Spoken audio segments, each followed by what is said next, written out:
On his first day teaching math at a community college, Reuben gets an unexpected and unwelcome blast from the past. One of his students is his former shipmate, an ex-boyfriend. Justin Hayes isn't looking for a second chance when he signs up for his ex's algebra class. All he wants is a passing grade and maybe a shot at mending fences with the man he loved, and hurt, while they were deployed 3 years ago. Pain, guilt, and bitterness aren't the only lingering feelings, though. And even if 3 years is enough to melt the ice between them, they've already put their careers on the line for each other once. Can Justin convince Chris that what they had is worth risking their careers and hearts again? Chapter 1. Chris. 6:42 p.m. Only 2 minutes since the last time I checked my watch. 3 since the time before that. Chuckling to myself, I rubbed my tired eyes. What's the worst that would happen if I showed up late? My students would write me up. But consequences or not, 8 years in the military had left me with a nearly neurotic need to be on time or early to everything. Last night, I barely slept, and when I did, I kept dreaming of being late to every one of my classes. So far, in between sucking down as much coffee as I can get my hands on, I'd made it to every one of them exactly 10 minutes early. It wasn't like I had far to go. 3 of my classes were in one room, 2 were in the next room over, and they were about a 200-foot walk from my office. It was, however, my first day on the job. No sense slacking from the get-go. Another glance at the watch. 6:45 p.m. By now, the previous class would be out of the room. Mine would be trickling in, and I wouldn't look like a complete dork if I showed up. I stood, picked up my briefcase from beside my desk, and left. I stopped to lock the door. Couldn't help pausing to grin at the sign on the window. Reuben, Math Department. There was just something cool about having my name on a door.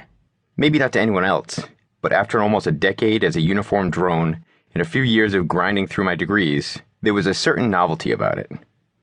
Rolling my eyes at my own thoughts, I pocketed my keys and strolled towards the classroom.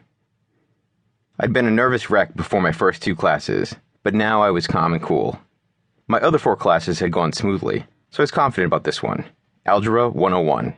Easy subject, easy curriculum. Plus, it was a night class. Several of my colleagues around the community college had told me the evening crowd was a hell of a lot easier to deal with.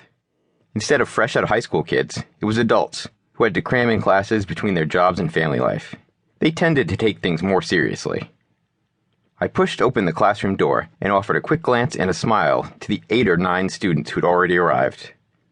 As I arranged copies of the syllabus and all the other crap I needed to hand out on the tables at the front of the room, more students arrived. One woman, who was probably in her mid-40s, came up to me with a late enrollment form. I jotted her name down, took the carbon copy of the form, and slid it into my notebook under the roll sheet. I scanned the room, counting heads. 21. A quick look at my roll sheet showed 28. Plus, there'd probably be more showing up with late enrollments. Not my largest class, but quite a crowd. I looked up at the clock at the back of the room. 6:55. 5 minutes till go time. The door opened again, and I glanced up as 3 more students filed in. 2 of them were Navy, probably from the base down the road. They must have come straight from work because they were still in uniform and, oh my God, the Navy had recently changed their everyday uniforms, shifting the utilities, which were a lot like prison blues, to blue camouflage. I wasn't sure how effective blue camouflage really was unless they wanted a man overboard to be harder to find. But from an ogling standpoint, oh yes, they did just fine.